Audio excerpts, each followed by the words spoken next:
سو ګرځېدې څومره چې تښتولی شوې هغه یې وتښتولې پټ یې کړې د وطن سره فساد و خیانت و ظلم وشو نن هغه خلک خامخا نارې وهي شاید د هغوی به په دې ناره کې حق وي هغوی به برحق وي اما عام ولس لله الحمد اوس هم په خپل کاروبار باندې اخته دی د سر امن دی د عزت امن دی د ځمکې امن دی د راشه درشه امن دی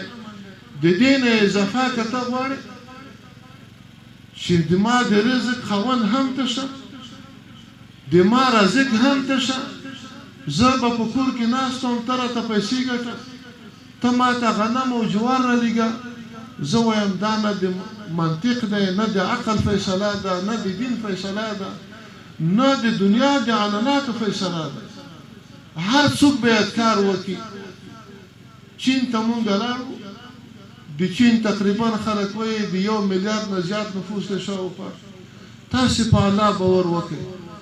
ماشوم زنانه سپینګیری تورګیری داسې ښځې بېادبي دې معافي چې د هغې عمر به تخمینا 90 و 100 کاله وي داسې سپینګیري چې د هغې عمر به تقریبا 90 و 100 کاله وي هغه ټول په خدمت باندې اخته وو چا سرکونه جارو کول چا ونې لنډولې چا دیوالونه وهل چا مثلا بزګري کوله موږ چې پوښتنه وکړه وایي دې ته حکومت د کار په مقابل کې د خېټې رزق ورکوي سره د دې چې د دنیا پرمختللی ملک دی او موږ چې د دنیا